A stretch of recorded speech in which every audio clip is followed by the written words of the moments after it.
nothing but a purchased accessory. Don't mistake this ring for affection. The moment you become a liability, you're disposable. Kim Jang's declaration hangs in the air of their opulent bedroom like a death sentence. Amanda's eyes flutter open in silk sheets stained with blood. Her head throbs. Then I suppose you won't mind if I file for separation of assets? The words leave her mouth before she can stop them. Kim Jang freezes in the doorway, his tattooed neck tensing. What did you just say? Her brain scrambles. Think. I said, I suppose you wouldn't mind breakfast in bed?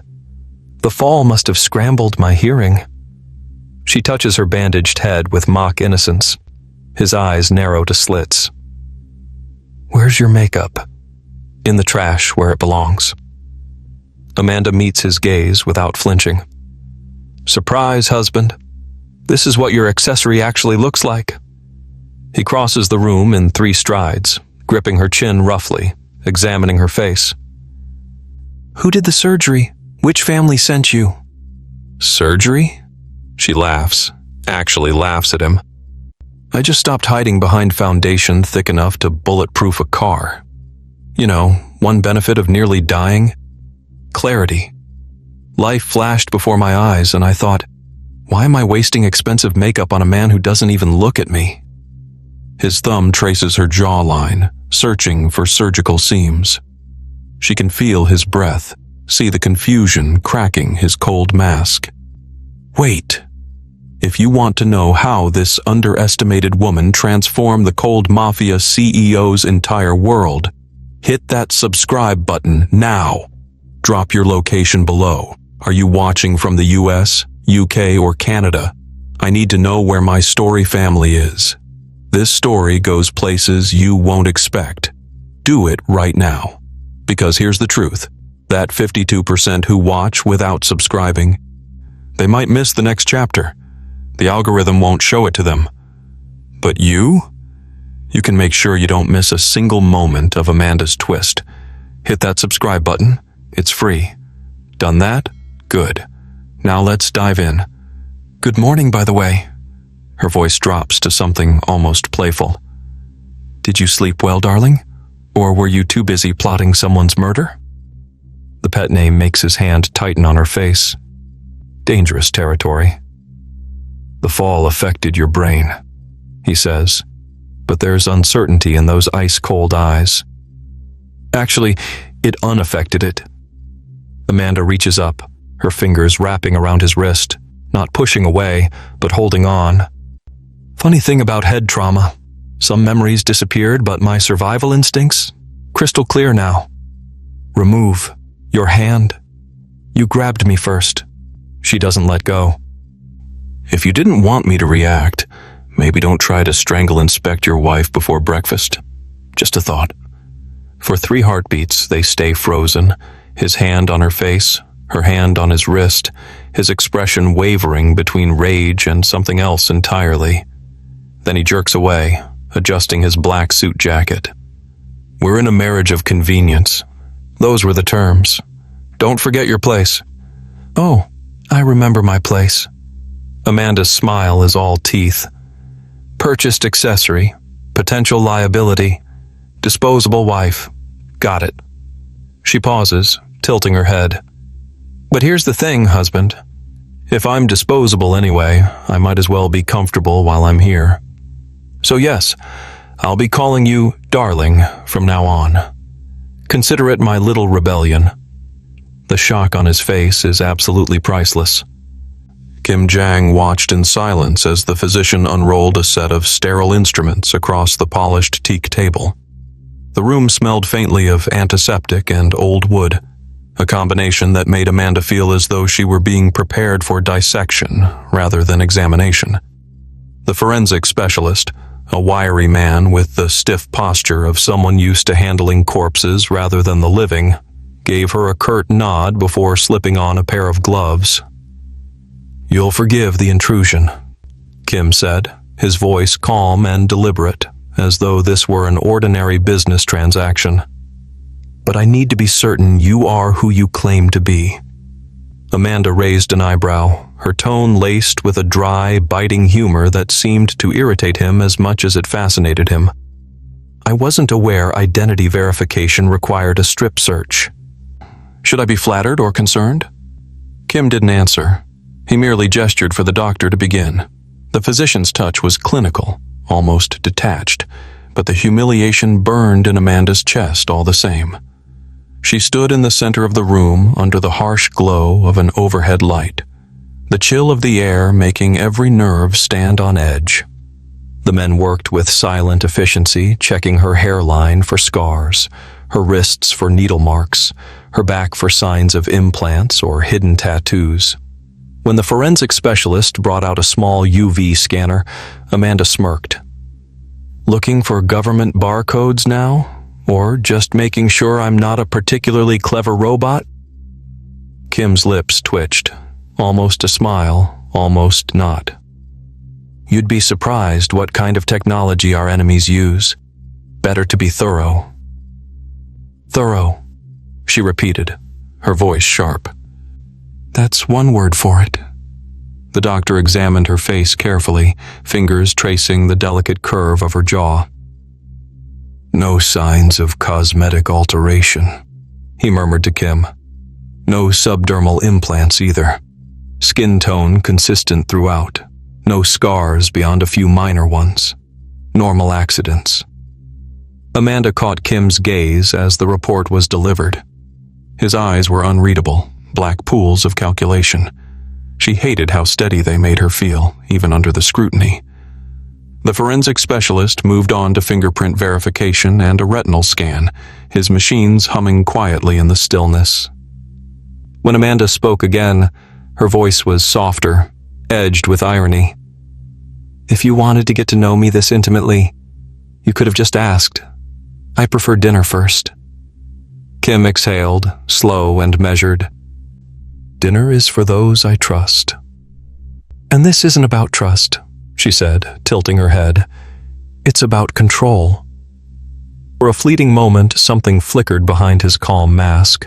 Annoyance, perhaps, or admiration. She couldn't tell which. When the tests were done, the physician gave a brief nod.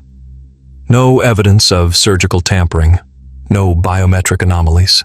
If she's a double, she's a perfect one. Kim dismissed them with a quiet word, then stepped closer, close enough for Amanda to catch the faint scent of his cologne. Something clean, sharp, deliberate. You endure humiliation well, he said softly. Most people would have broken under that kind of scrutiny. Amanda met his eyes without flinching. That's because most people don't have anything to prove. I do. For the first time, Kim seemed at a loss for words. The silence between them was taut, electric, full of things neither of them wanted to admit. Finally, he turned away, the faintest trace of respect in his voice. We're done here. For now. Amanda reached for her discarded clothes, pulling them back on with deliberate slowness. Good, she said, her tone cool. Next time, maybe you'll remember I'm not one of your suspects. Kim didn't look back.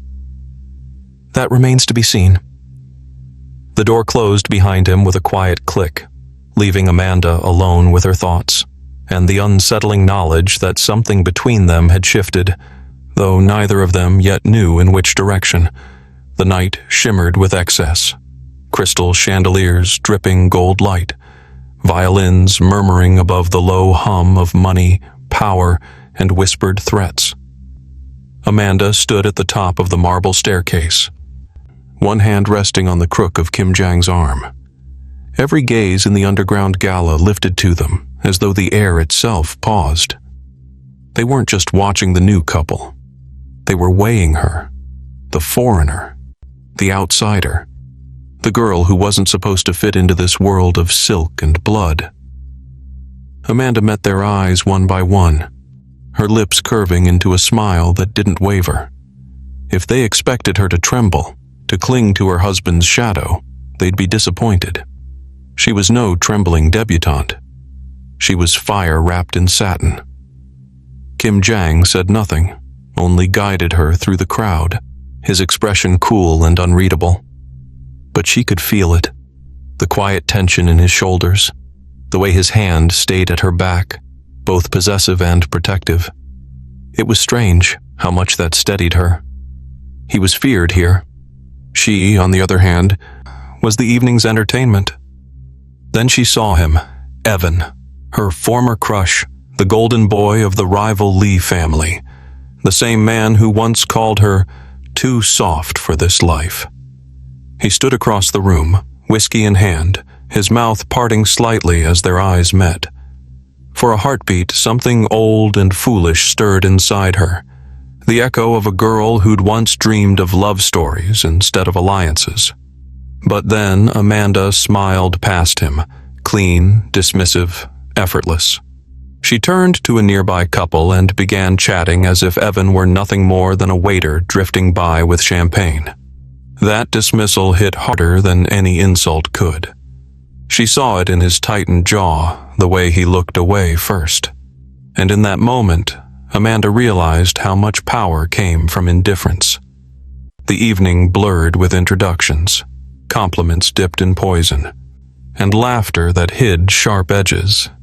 Amanda handled it all with poise, her wit sliding like a blade beneath velvet.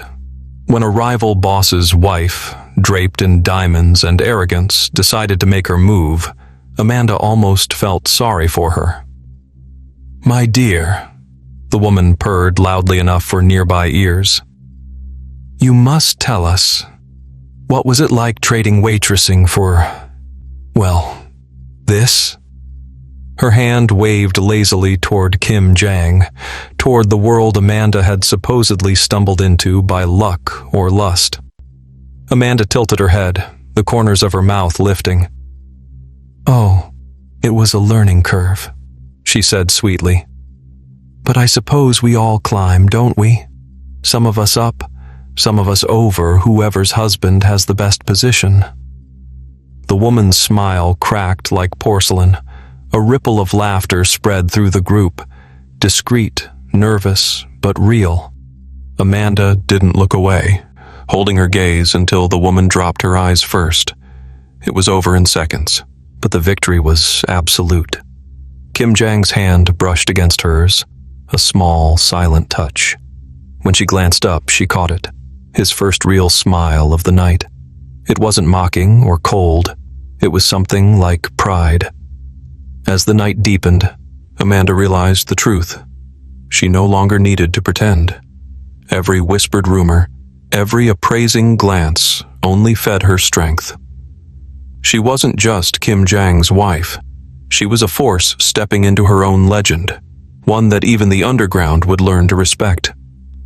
And across the room, Evan Lee watched in silence, understanding far too late that the woman he'd once underestimated had become untouchable. Amanda hadn't seen Kim Jong in 3 days. When he finally appeared, it was as if he'd stepped out of a different world, calm, composed, but carrying that unnerving stillness that made her pulse quicken. They met in the dim study, the one where the curtains were always drawn, the air thick with unspoken tension. His eyes lingered on her just long enough to unsettle her before he spoke. "There's something I need you to do," he said softly, almost kindly. "A situation has arisen, one that requires your discretion." Amanda straightened, pretending she wasn't afraid. She'd learned to read his moods, to anticipate what lay behind his careful words. But this time, there was something different. A weight that pressed against the silence. He gestured toward the table where a single envelope lay. "Inside is a file. If it gets out, it could ruin everything I've built." He paused, watching her reaction. "Unfortunately, someone has stolen a copy. They're threatening to leak it unless I hand you over." She blinked, not sure she'd heard right. "Hand me over?" "Yes," he said, almost amused by her shock. "They think you're the weak link. They believe you'll talk under pressure. I told them they were wrong." His voice softened to a dangerous whisper. "Now I need to know if I was." Amanda's heart thudded. "What are you asking me to do?" He turned, pacing slowly. "You'll have two choices. One, take this key and leave. There's a car waiting at the south gate. You'll be safe before dawn. But the file, the information that could destroy me, will go public. Or two, stay here, destroy the copy yourself, and accept whatever comes next." It wasn't fair. It wasn't even real. Part of her suspected, but she couldn't be sure. Kim Jang never did anything without a reason. She stared at him, searching his face for a clue. "If I leave, you lose everything?" He smiled faintly. "Perhaps. But you live." The words hung between them, brittle and sharp. Amanda's throat tightened.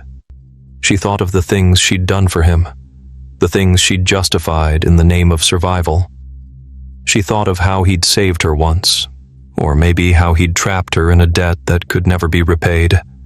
And now this, an impossible choice that felt like a mirror held up to her soul. When she reached for the key, her hand trembled, but then she stopped, her fingers curling back. "If I go," she said quietly, "I'll always wonder if it was a test. And if I stay, I'll never know if it mattered." Kim Jang's expression didn't change, but something flickered in his eyes, something that almost looked like pain. Amanda turned toward the table, lifted the envelope, and tore it in half. Then again, the papers inside fluttered down like falling leaves, scattering across the floor. "There," she whispered. "Now neither of us wins." For a long moment, he said nothing. Then he stepped closer, his voice low. "You destroy everything rather than choose." She met his gaze. "Maybe that's the only way to stay free." He studied her, a strange admiration softening the edges of his control. "You surprise me, Amanda. Every time I think I understand you, you prove me wrong." He turned away then, leaving her in the quiet ruin of the test she hadn't known she was taking, and though she didn't yet realize it, her choice, born from defiance, not loyalty, had changed everything. The restaurant was meant to be a retreat from the world, a rare, quiet evening where the hum of danger couldn't reach them. Candlelight flickered on crystal glasses, soft music threaded through the air, and for a fleeting moment Amanda felt almost normal again. Kim Jang sat across from her, poised and unreadable as ever, his phone face down on the table, a small miracle in itself. She had almost started to relax when the first shot shattered the night. The windows exploded inward. The sound was deafening, like the sky tearing open. Jang was on his feet instantly, overturning the table as glass and metal rained down. Amanda's body moved before her mind could catch up. Instinct, pure and sharp. She ducked behind the heavy tablecloth as another round of bullets cut through the air, a wine bottle bursting beside her. The scent of Merlot and gunpowder mingled in the chaos. Jang barked something in Korean, low and commanding, as he returned fire from beneath the table. His movements were precise, controlled, every motion calculated, but Amanda saw the flicker of surprise in his eyes when she didn't cower, when she grabbed the jagged stem of a shattered glass and hurled it toward the nearest shadowed figure emerging through the smoke. It struck with a satisfying cry, and the man stumbled, clutching his neck. Her heart pounded, adrenaline searing through every nerve. The restaurant had become a maze of overturned chairs, broken dishes, and fire from a toppled candle. She spotted the gleam of a knife near the kitchen door and crawled toward it on hands and knees, ignoring the sting of glass cutting into her palms. A gun clicked behind her. Without thinking, she swung a metal serving tray backward, connecting with a dull thud. The man went down. Jang was beside her in an instant, his hand closing around her wrist, eyes wide, not in anger, but something like awe. "Stay behind me," he hissed. She shook her head. "I'm not staying anywhere." The back exit loomed through the haze, but between them and freedom stood 3 more men. Jang's bullets took down 2. The third lunged with a knife, catching Jang's arm. Blood streaked the sleeve of his tailored jacket, but before Amanda could think, she was moving again. She grabbed the nearest weapon, a wine bottle still half full, and smashed it across the attacker's face. He fell hard, and the bottle shattered with him. They stumbled into the alley, breathing hard, smoke curling from the shattered windows behind them. Sirens wailed in the distance. For a moment, neither spoke. Amanda's hands trembled, streaked with blood, some hers, some not. She expected Jang to scold her, to retreat behind that cool, impenetrable mask he always wore, but instead he just stared at her as though seeing her for the first time. "You could have been killed," he said finally, voice low and rough. "So could you," she shot back.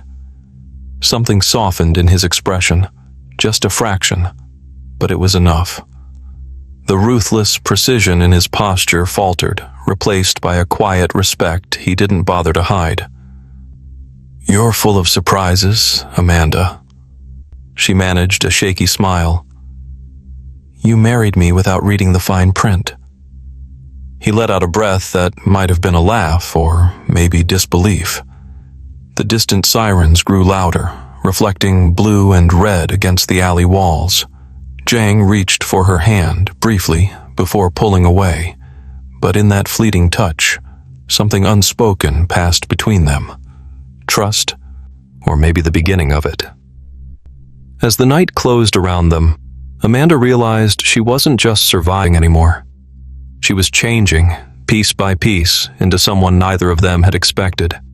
And for the first time, Kim Jang looked at her not as a liability, but as an equal. Someone who could stand beside him in the fire and walk out alive. The invitation came without warning. A folded slip of paper slid beneath Amanda's door, the handwriting so precise it might as well have been carved with a blade. Kim Jang's father wanted to see her, privately. No one refused him, not even his own son. So, when the black car arrived that night, she went without protest, her pulse steady, her thoughts a blur of calculation and fear. The old man waited in a room that smelled faintly of sandalwood and cold iron. He sat behind a desk that looked older than the city itself, his sharp eyes studying her as though she were a weapon he was deciding whether to use or destroy. His voice was calm, almost kind, as he spoke of opportunity, of freedom, of a life unchained from the dark orbit of his son. "You're a clever woman," he said, fingers tapping lightly on a stack of papers that bore her name. "I can make you rich, safe, invisible. All I ask is that you tell me what he hides, what he plans." It was the tone that frightened her most. Not the offer, not the threat behind it, but the softness of his persuasion. She could feel the weight of his power pressing against her, a suffocating force that left no space for defiance. For a flickering second, Amanda imagined saying yes and meaning it, imagined walking away from all of it. From Kim Jang's dark intensity, from the perilous magnetism that had drawn her in. But she couldn't trust this man. He was a predator wrapped in silk, and every word he spoke was a thread in his trap. So she smiled, small, uncertain, believable, and said, "I'll think about it." His eyes narrowed, not in suspicion but in satisfaction. "You'll find that thinking quickly is rewarded." The meeting lasted less than 15 minutes, yet when Amanda stepped out into the night again, the air felt wrong. Too still, too heavy. She knew she'd been watched.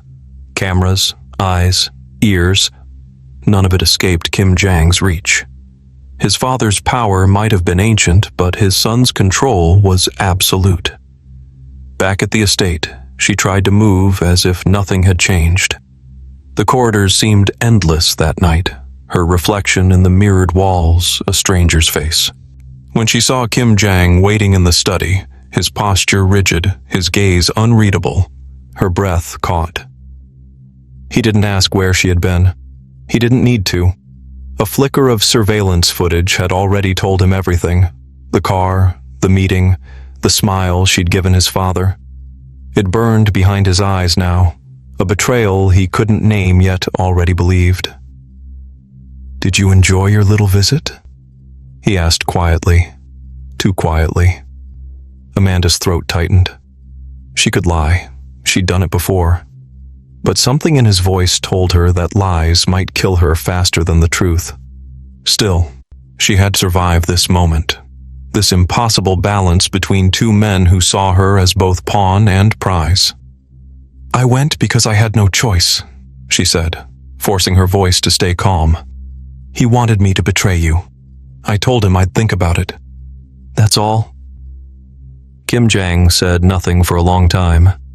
The silence stretched until it became unbearable, until the shadows in the room seemed to close around them. When he finally spoke, his tone was neither cruel nor kind. It was something colder, more dangerous. "I'll decide what that means," he said. Amanda lowered her eyes, hiding the fear there. She had bought herself a little time, but not safety. Between father and son, loyalty was a weapon, and trust was a death sentence. Outside, the wind shifted, carrying with it the faint echo of the trap tightening, one she was already caught in, whether she knew it or not. The cold hum of the fluorescent lights filled the small, windowless room. Amanda sat on a metal chair, wrists bound loosely before her, the faint echo of her own breathing bouncing off the concrete walls. She could feel Kim Jang's eyes on her, steady, calculating, searching for cracks in her armor. He stood across from her, arms folded, his voice measured and calm when he finally spoke. "You changed," he said, almost to himself. "Not overnight, but close enough. The Amanda I knew would never have questioned me." She looked up, meeting his gaze, forcing herself to appear unshaken. "Maybe you never really knew me," she said quietly. A flicker of something, hurt, disbelief, maybe both, crossed his face, but it was gone in an instant. He motioned to the door, and a man in a white coat entered, carrying a slim folder and an expression that was both professional and detached. "This is Dr. Han," Kim Jang said. "He's going to help us understand what's happened to you." Amanda almost laughed, but she caught herself. A psychiatrist, of course. This wasn't an interrogation. It was a dissection of her mind. Dr. Han took a seat opposite her, flipping open the folder. "You've exhibited sudden changes in behavior," he began, his tone clinical. "Impulsivity, defiance, emotional withdrawal. These can be signs of stress, trauma, or manipulation." His eyes flicked briefly toward Kim Jong before returning to her. "Tell me, Amanda, do you feel you've been influenced by anyone?" She inhaled slowly. This was the test. Every word she spoke would be measured, every silence interpreted. "Everyone's influenced by something," she said softly. "Circumstances, pressure, fear, maybe even love." Kim Jang shifted, the faintest tightening of his jaw betraying irritation. "Don't play games," he said. "You think I can't see what's happening? You've been feeding them information. Someone got to you." Amanda let her gaze drop to the table, pretending to hesitate. "If you really believed that," she murmured, "I wouldn't still be alive." That gave him pause.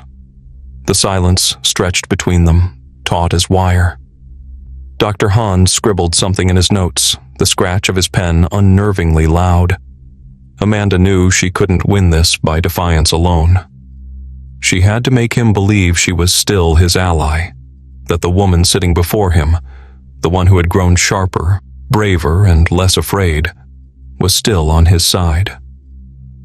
She leaned forward slightly, her voice low but steady. "You taught me to adapt, to survive, to never show weakness.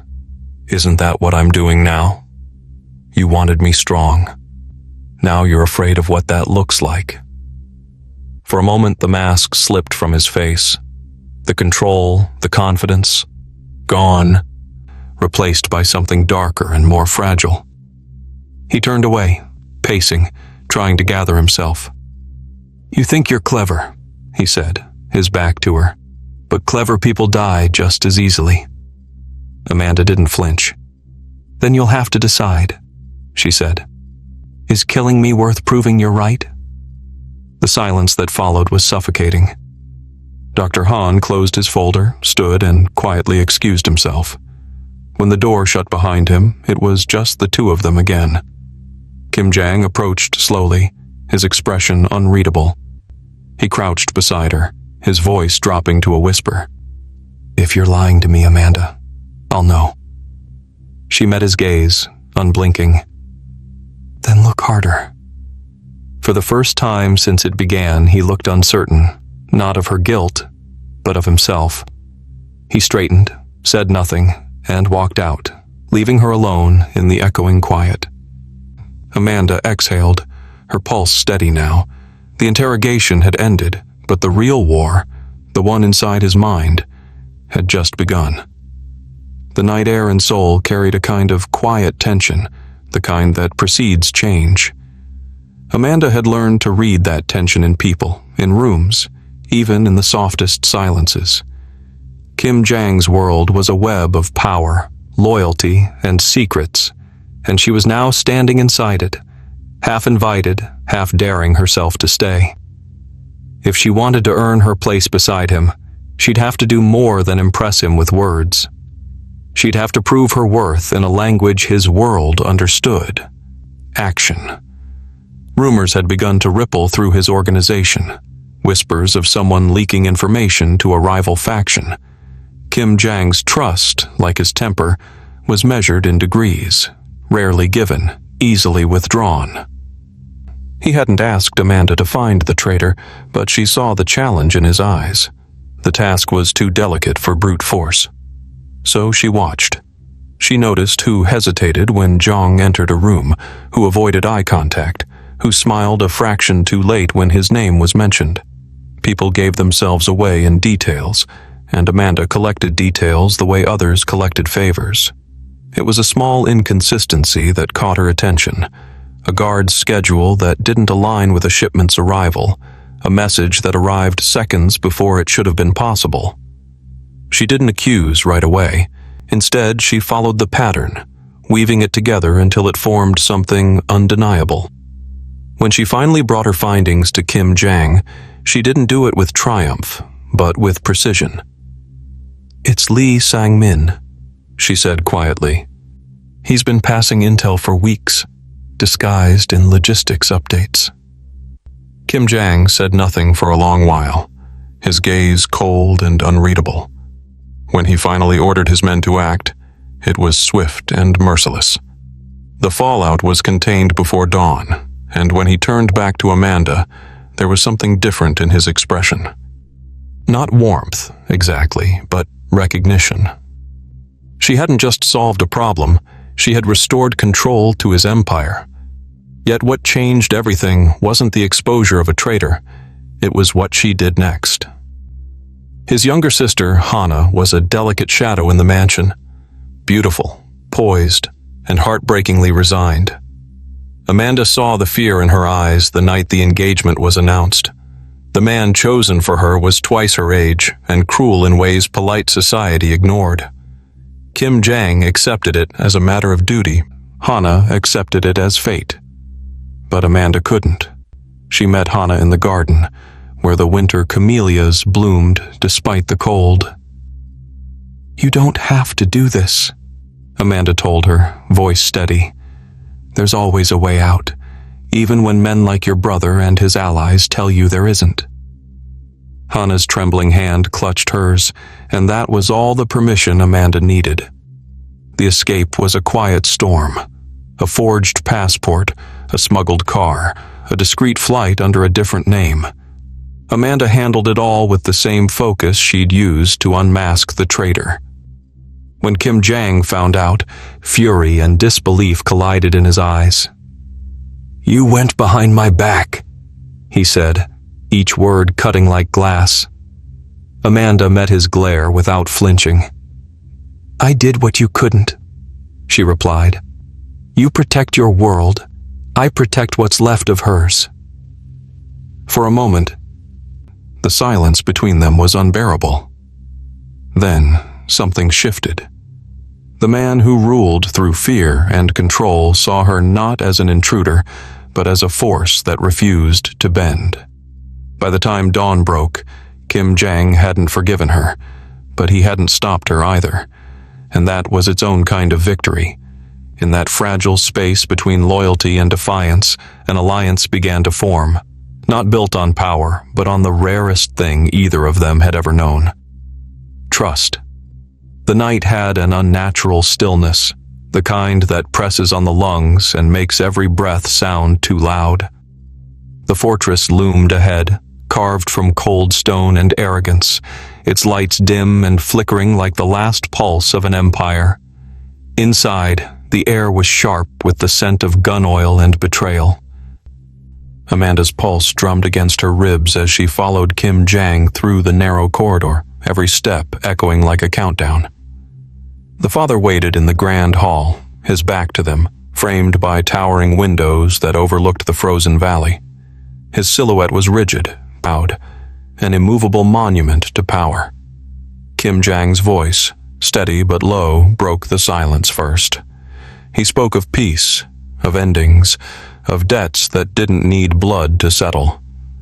The old man listened, or pretended to.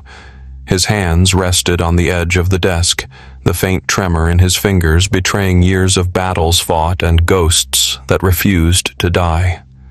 For a moment, Amanda thought he might listen, that maybe words could rewrite the past, but then he turned. The faint glint of metal in his hand caught the light. His eyes were glassy and cold, the kind of eyes that had seen too much and learned nothing from it. "You took everything from me," he said, voice breaking with fury and grief twisted into one. "And now you come here asking for mercy?" Kim Jang didn't flinch. "I came here to end it before it destroys anyone else." That was when the old man raised the gun. Time didn't just slow, it fractured. Amanda saw it all in pieces. The flash of the barrel, the widening of Kim Jang's eyes, the faint intake of breath that never had a chance to turn into a scream. Instinct, not thought, moved her. She lunged forward, her body colliding with his just as the gun fired. The sound was deafening. A streak of heat tore through her shoulder, white and burning, and the world tilted sideways. They hit the ground hard, Kim Jang's arms instinctively wrapping around her as if to shield her from a danger already done. The echo of the shot still hung in the air like a curse. She gasped, feeling the blood soak through her shirt, warm and sticky against the cold stone floor. Kim Jang's voice reached her through the haze, trembling, desperate. "Amanda, no, stay with me!" She tried to smile, but it came out weak, the corners of her lips trembling. "Guess I'm not such a useless accessory after all," she whispered, her words barely audible over the pounding of his heart. Something in him broke then. He pressed his hand against the wound, his jaw clenched, eyes shining with tears he refused to let fall. Behind them, the father staggered back, horror replacing fury as he realized what he'd done. The gun slipped from his grip, clattering to the floor, the sound echoing like an apology that would never be enough. Outside, the first snow began to fall, soft flakes drifting through the shattered window and settling on Amanda's hair. The world seemed to hold its breath. For a fleeting second, there was peace.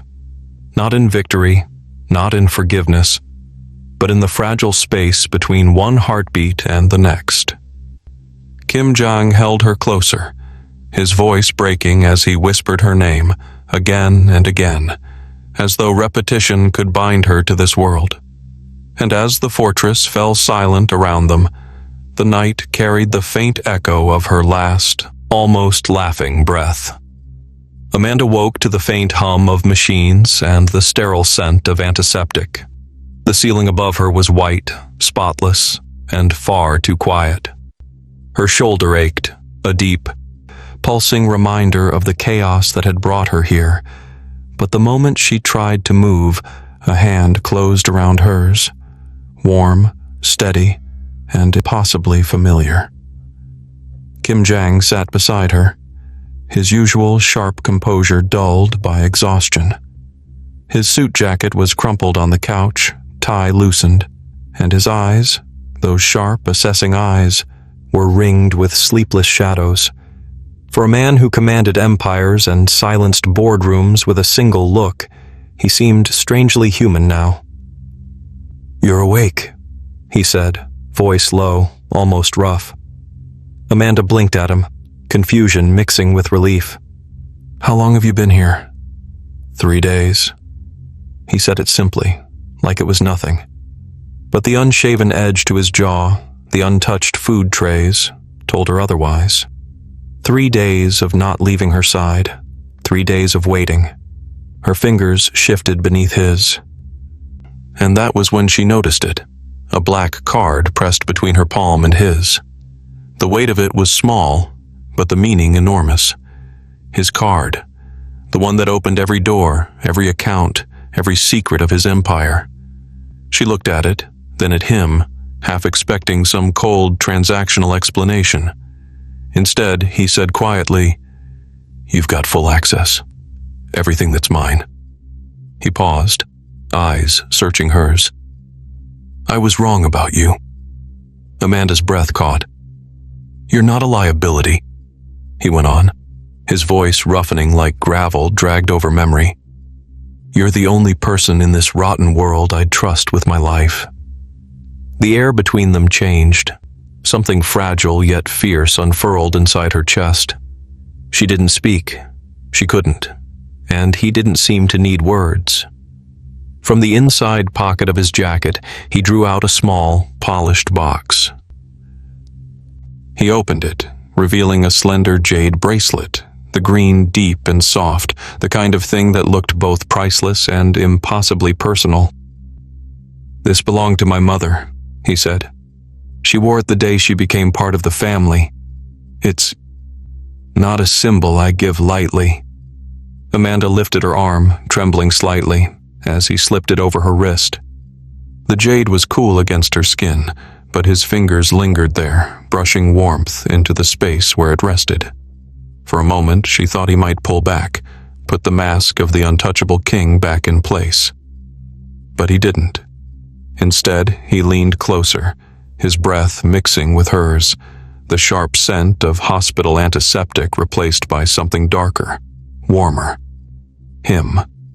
When he kissed her, it wasn't the calculated act of a man used to control. It was raw, desperate. The kiss of someone who had finally found something he couldn't afford to lose. When he pulled away, his forehead rested against hers. His lips curved, not quite a smile, but close. "Welcome to the family business, Mrs. Kim," he murmured, voice low enough to tremble against her skin. "Try not to get yourself killed. I've grown rather attached to you." Amanda couldn't help the small, incredulous laugh that escaped her. The pain in her shoulder throbbed, but beneath it pulsed something stronger. Belonging, maybe, or the dangerous thrill of being seen, truly seen, by the one man she'd thought incapable of it. Outside the window, the city stretched endlessly, cold and glittering, a world built on power and blood. But inside that quiet hospital room, with his hand still wrapped around hers and the jade cool against her wrist, Amanda realized she'd just been crowned, queen to the king who had finally chosen to bleed for something real. Thank you for sticking around with me. My wonderful story, family. If you enjoyed this story, please subscribe to the channel. It helps me more than you can imagine and keeps these videos coming. Drop your location below. I want to know where my story family is watching from. See you in the next one.